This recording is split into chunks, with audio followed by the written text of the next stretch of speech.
Já olhou para o céu e teve aquela sensação de que estava vendo tudo? Estrelas piscando, talvez um planeta aqui e ali, quem sabe até uma constelação que você reconhece de cor.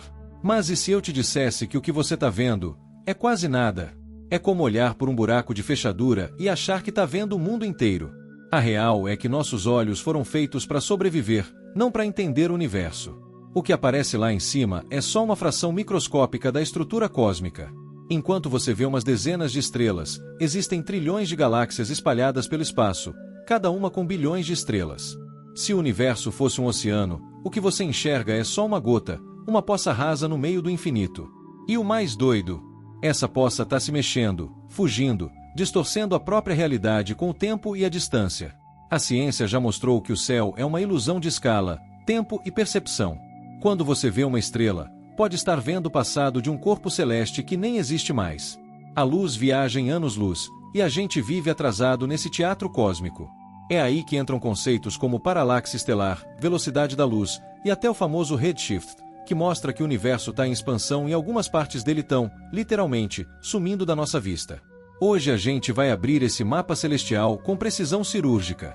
Vamos do Sol à nuvem de Oort, visitar Próxima Centauri, explorar o universo observável e entender por que você está num pedaço minúsculo de um todo quase inconcebível.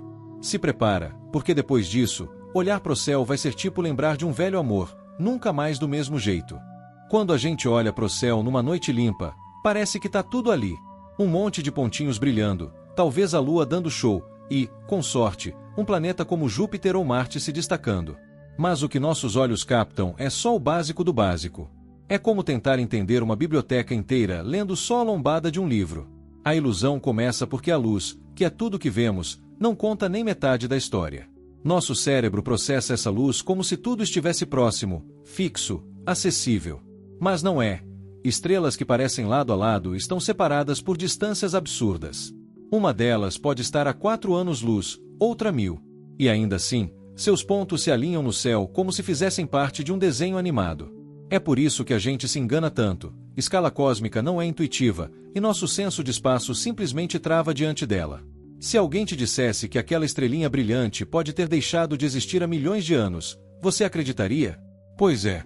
A luz leva tempo para chegar até aqui. Ela viaja rápido, 300 mil quilômetros por segundo, mas o universo é tão grande que mesmo assim, vive chegando atrasada. O que você vê no céu é passado, um passado que pode ser distante a ponto de já ter mudado tudo por lá. E isso afeta completamente nossa percepção do que é real. É aqui que entramos em terreno mais profundo, a diferença entre ver e entender. A olho nu, você vê uma foto congelada de um universo em movimento.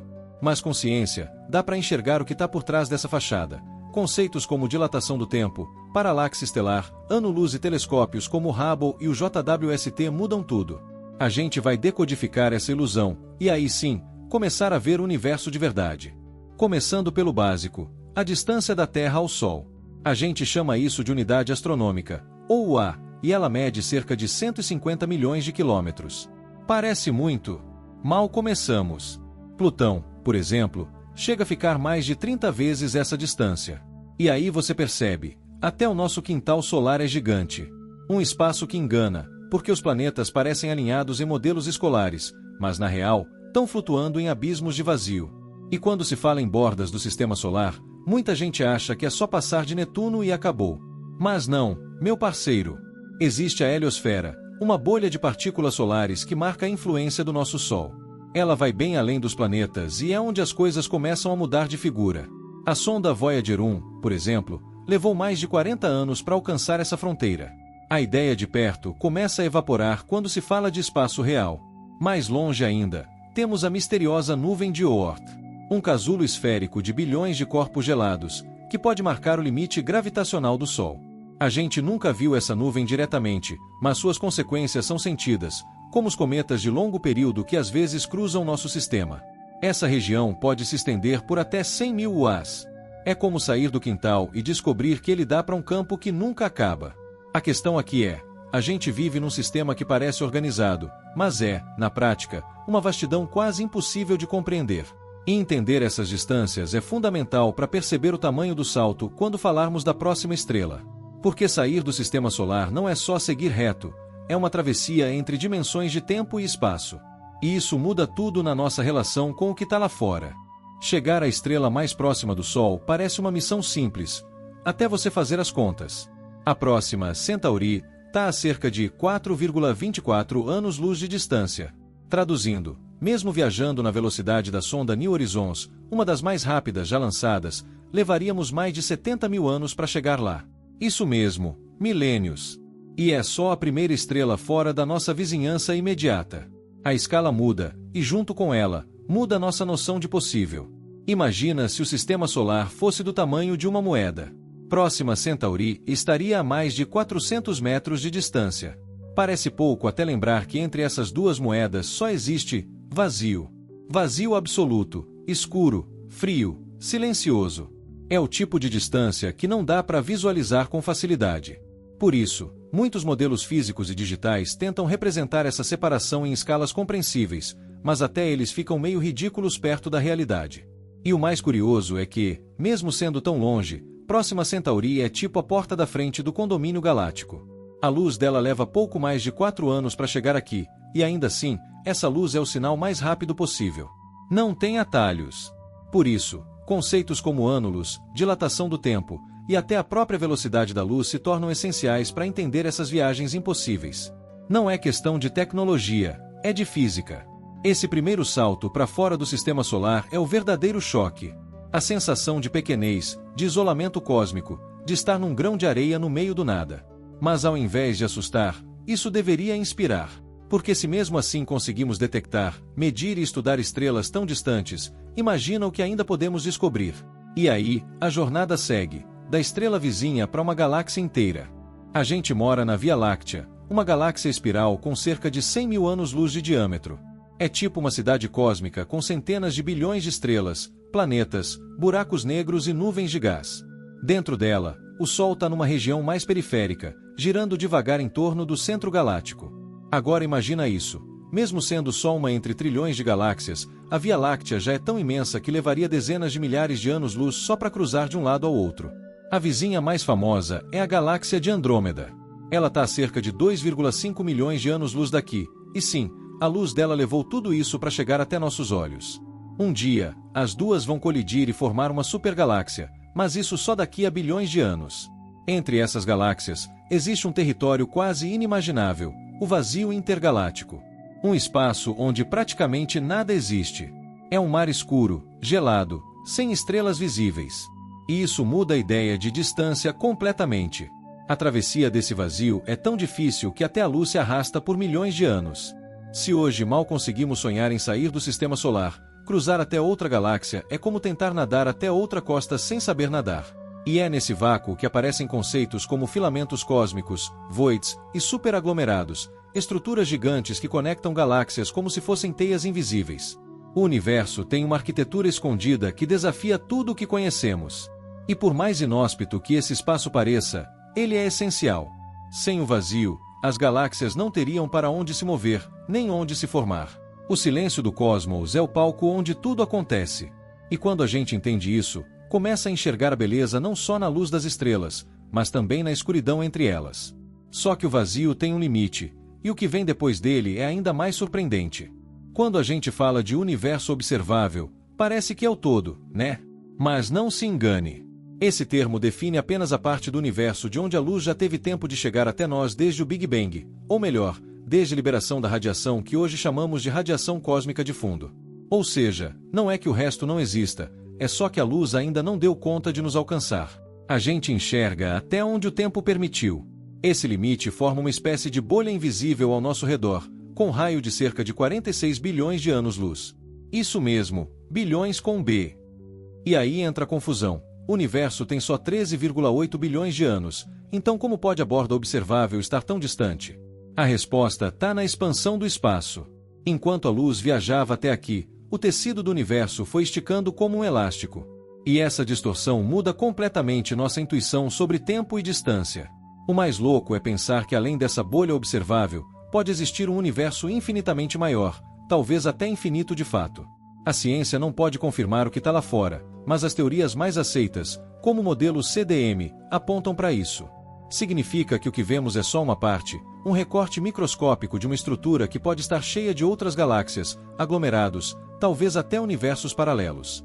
E tudo isso faz a gente questionar: o que é real se a maior parte do universo é, literalmente, invisível?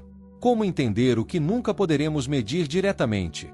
É nesse ponto que a ciência flerta com a filosofia, e a curiosidade humana se transforma em ferramenta de expansão mental. Mas calma que ainda tem mais, porque se o universo observável já é gigante, imagine quando você entender que ele está fugindo de você. Imagina olhar para o céu e saber que tudo aquilo está se afastando. Não porque as estrelas estão andando para longe, mas porque o próprio espaço entre você e elas está se esticando. É isso que acontece com a expansão do universo. Desde o Big Bang, o tecido do cosmos vem se expandindo, como se fosse um pão crescendo no forno, só que com galáxias em vez de uvas passas. E esse processo não só continua, como está acelerando. Quem mostrou isso foi o redshift, um fenômeno em que a luz das galáxias distantes chega até nós mais esticada, mais vermelha. Isso indica que elas estão se afastando. E quanto mais longe elas estão, mais rápido se afastam. É como se o universo estivesse fugindo de si mesmo, e nós no meio desse movimento. Não é que estamos indo lugar algum, é o lugar que está crescendo debaixo dos nossos pés. A parte mais insana: algumas galáxias estão se afastando tão rápido que a luz delas nunca mais vai nos alcançar. Elas já cruzaram um limite cósmico, uma linha imaginária chamada horizonte de eventos cosmológico. A partir daí, é como se estivessem fora do alcance para sempre. Mesmo que a gente tivesse naves com motores de dobra, não daria tempo de chegar lá. O universo se tornará cada vez mais escuro, solitário e silencioso. Essa ideia muda tudo. O céu que você vê hoje é temporário. Um dia, só as galáxias do nosso grupo local, tipo a Via Láctea e Andrômeda, vão continuar visíveis. O resto vai desaparecer, não porque sumiu, mas porque a física nos impede de alcançá-lo. E aí vem a pergunta que puxa o próximo passo: se tudo está fugindo, o que sobra para nós no fim dessa história? Depois de tudo isso, dá até uma tontura, né? Mas tem algo poderoso nesse mergulho cósmico: perceber que, apesar do nosso tamanho minúsculo, somos feitos da mesma matéria que constrói estrelas. Hidrogênio, carbono, ferro, tudo isso saiu de fornalhas estelares. Cada átomo do seu corpo já foi parte de algo maior. E isso não é só bonito, é real. Você carrega o universo dentro de si, literalmente. Muita gente acha que entender o cosmos tira a magia do céu. Mas é o contrário. Saber que uma estrela que você vê brilhou há milhões de anos, ou que a luz de uma galáxia fez uma jornada absurda só para entrar no seu olho agora, transforma tudo em poesia de alta precisão. É como se o conhecimento fosse um óculos que revela camadas secretas da realidade. Ignorar isso não é humildade, é desperdiçar o espetáculo. Olhar para o céu com consciência é um ato de reconexão. Você para de ver só pontinhos brilhantes e começa a enxergar história, tempo, estrutura, origem. E quando entende que a maior parte do universo é invisível, inalcançável, mas ainda assim, decifrável, aí sim nasce o verdadeiro encantamento. Não é preciso entender tudo para se maravilhar. Basta saber o quanto ainda falta descobrir. Então eu te deixo com essa pergunta. Agora que você sabe o que está por trás do que vê, será que vai conseguir olhar para o céu do mesmo jeito? Ou será que, daqui para frente, cada olhada vai ser um lembrete de tudo que ainda não entendemos? Porque a verdade é que o universo não mudou, você mudou. E isso, meu amigo, ninguém pode te tirar. Mas não deixe essa viagem parar aqui. Se esse vídeo mexeu com a sua cabeça, imagina o que mais tem para descobrir nos próximos. Então faz o seguinte: se inscreve no canal, ativa as notificações e compartilha esse vídeo com alguém que também precisa começar a olhar para o céu com outros olhos. Isso aqui é só o começo. E comenta aqui embaixo, qual foi o momento que mais te explodiu a mente? Tô curioso para saber como esse papo cósmico bateu aí do outro lado da tela. Bora continuar essa conversa, porque entender o universo é, no fundo, entender mais de si mesmo.